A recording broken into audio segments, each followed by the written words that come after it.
Well, hi there, everybody. Welcome back to the Seventh Rule Deep Space Nine Deep Dive with Cirroc Lofton and Malissa Longo. Hello. Hi. All right, we've got some trivioids this week, and they are as follows. Sensors are picking up elevated neutrino readings. Chief O'Brien knows a little bit about ships, well, more than a little. The Caladrium flow has been damaged. 300 people live in Deep Space Nine, more or less. Quark kicks a Bolian out of his bar. Oh, man, I wanted to use that one at the top. That's a good one. Love those Bolians. Tosk only requires 17 minutes of sleep per rotation. A ram scoop is used to capture stellar gases and convert them into usable fuel. Tosk is the most natural straight man Chief O'Brien has met in ages. This was the most disappointing hunt in memory, and Chief O'Brien's face gets very pink when he's aggravated. Did you guys notice the Bolian, though? Right? Yes. The lady Bolian that was getting kicked out? Yep. Yeah. Yeah. Love them Bolians.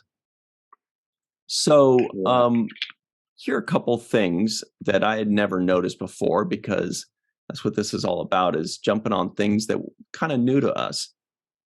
When they were saving Tosk's ship, and O'Brien suggests the tractor beam, and the ship was breaking apart, Chief O'Brien says the tractor beam's graviton field should shore up structural integrity.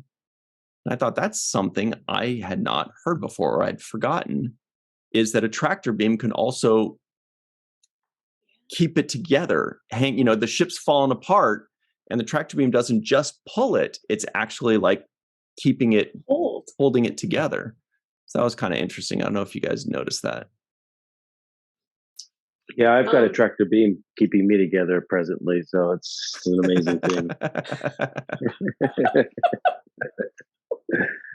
I didn't notice that before, but I did kind of pick up on new things I didn't see before.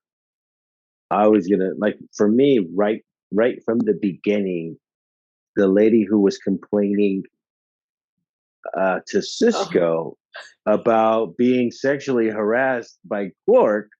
The Dabo girl. Yeah, the Dabo girl. I didn't notice that before. And I actually kind of would have liked to see a little follow up on that. I would have liked to see Sisko, like,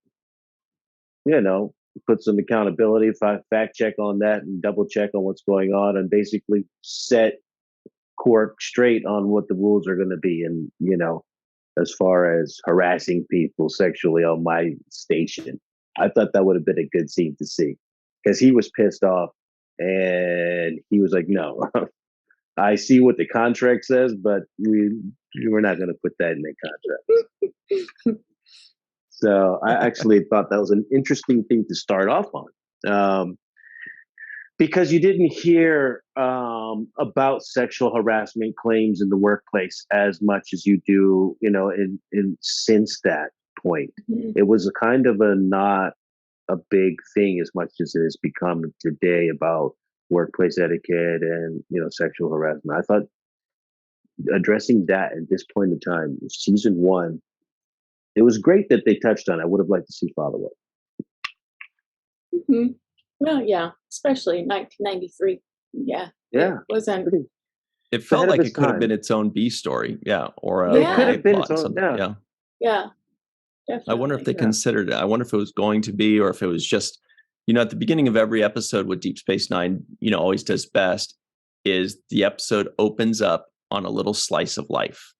O'Brien is coming home and complaining about lunch, to Keiko. Well, you just made sardines last Saturday or whatever. Well, Miles, we can make some.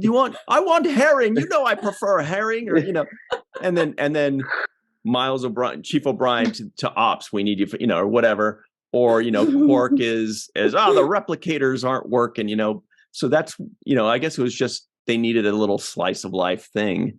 And they dropped it in, but what they didn't count on is that it was an interesting thing that we kind of would be like, well, hang on. I want to know more about what's going on. I want to follow up to this story. Yeah. Yeah, because later on we're going to see that Lita is having similar problems, right? Yep. Right. And so if this had been nipped in the bud right away, Lita might not have to suffer the same kind of fate. So I think, Well, and the same with the one double girl where Quark becomes a woman. She's right, dealing with the same exact thing. right. So we've seen this as as This consistent is a theme for pattern of Core. behavior. Yeah, Yeah. yeah, This is a pattern of yeah. behavior. Yeah, it's Ferengi not a need to keep first their time hands to offense. themselves. No.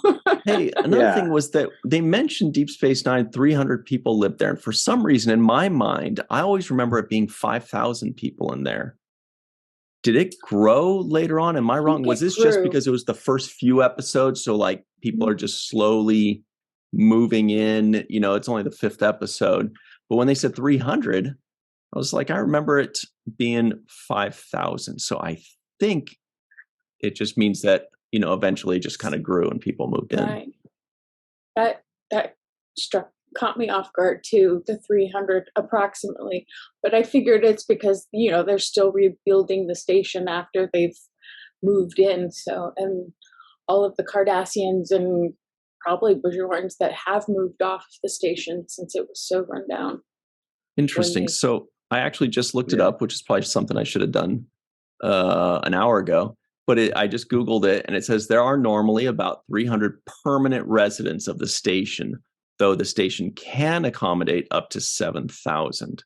So I wonder, so it's, and then on Memory Alpha, it says 300 to 2,000. So it does fluctuate, capacity 7,000. Anyway, at normal capacity, Deep Space Nine supported a population of up to 13,000 passenger and crew. Anyway, just an interesting little thing. Wow. We're down to 300 on this one. Mm-hmm. Another thing too was when Quark was talking to Tosk and he was talking about the drink, and he said this was brought to you by the brothers Quark. Yeah. And I was like, what the I heck noticed does that mean? too. Is Rom a brother Quark? Is this? Yeah, I always assumed that Quark's name was his first name, but maybe since he's the older brother, his name takes precedence over Rom's brother, like a father of Keldor or something like that. Son of Keldor, something like that. Confusing. Yeah, but we never heard of it again. Exactly. Yeah, So I think did away with it. He'll use anything to pitch a drink sale. The brothers Quark. Do you want to buy it or not? It's a rare vintage. Whatever. Yeah. Is any of this working on you? I don't know. Just stop me when it works. Exactly. So I definitely feel there's some of that. I was watching this episode really impressed because I don't know if we've given enough credit to Colomini in the work that he's done on this show. I feel like maybe I haven't really acknowledged to the degree of which he is really exceptional as an actor. Like he makes it look so casual, and it looks like it's almost a throwaway, but it's not easy to do what he does and hit the notes that he hits. And I just, when he said, I'm just going to save your ship, friend, and the way he said it in the beginning, there was a real genuine tone to it. I felt like it was like, hey, I'm trying to help you, but just bear with me. But I love the tone there, and the conflict that he played inside himself when he felt like he was responsible for Tosk, and he felt like, since I'm the one that he's first met, and he opened up to me that, I'm gonna have more interest in his life, and I'll even kind of break the rules in order to help him out. I thought he played those notes really well, as on his end for O'Brien, just as well as we just finished giving Scott his credit for the curiosity of the newness and being something, creating a new character that we haven't seen before. I think O'Brien gave us the feel of Starfleet really has its best intentions, and I thought he represented that well, even though he was willing to break the Prime Directive. Essentially, it was for this kind of greater good moment. So that's what stood out to me is how great Colomini is as an actor. I think he's so good. He's exceptional, and he really stood out to me in this episode too, particularly when he was sitting at the bar trying to figure out the dilemma with Tosk, and Quark is thinking he's giving O'Brien advice, but O'Brien ends up answering his own question. Really, change the rules. Thanks. Right. But right. It's Colum has such a wonderful way about him in that he plays a good everyman. Everyman, like the everyday guy. Yeah, and it's believable, and I believe everything from that I'm getting about O'Brien. It's so real, right? Yeah, like, is this guy even acting, or is this he's just being a bro? Yeah. Sometimes you don't even know if he's acting. I swear that's right. So easy, and it's like you it's like when you're going to work and you get caught at the light, you're pissed, and you're just by yourself, and you're like, I always got to catch the red light. I'm in a rush, and you might say something. That's how O'Brien is. Yeah. Naturally, he's just naturally in that state of mind, like, oh God, see, here he comes again, or they want me to do something else. It's just what like, did I do? Yeah. That's what he always seems like to me. Hey, let's take one more quick break for our next segment and get right back into this. So everybody stick around. Don't touch that dial. We'll be right back on the 7th Rule.